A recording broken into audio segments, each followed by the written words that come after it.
po, Ate Julie. Natuwa ako sa'yo kasi may kasamang dances. Parang nag-ano ka, ala Raver Cruz ka kanina dun, ha? Tanongin natin ng ating Clash panel, ano ba ang masasabi ninyo sa performance ni Dirk?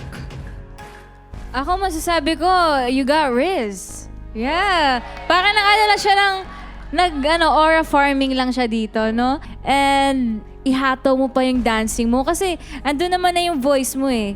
Hato ka pa ng onte para pang padagdag aura points pa. Yeah. Thank you po. Dirk, ang alam ko, naging member ka ng isang P-pop group. Tama ba yun? Opo. So, ayun, kitang-kita ko yung confidence mo. Kitang-kita na total performer ka. Thank you po. Ayun. Congratulations, Dirk. Alright, hey Dirk, again. Hello po. Things to keep. Yan, yung yung energy mo, yung positive vibes, that fire, yung reaching for your dreams. You're very cool and relaxed on stage. Keep that.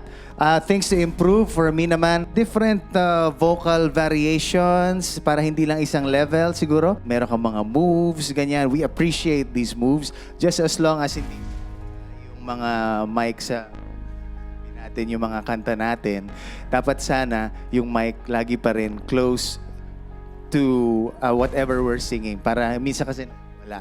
So just remember that also. Okay po. Thank you for your cool vibes. Thank you. po.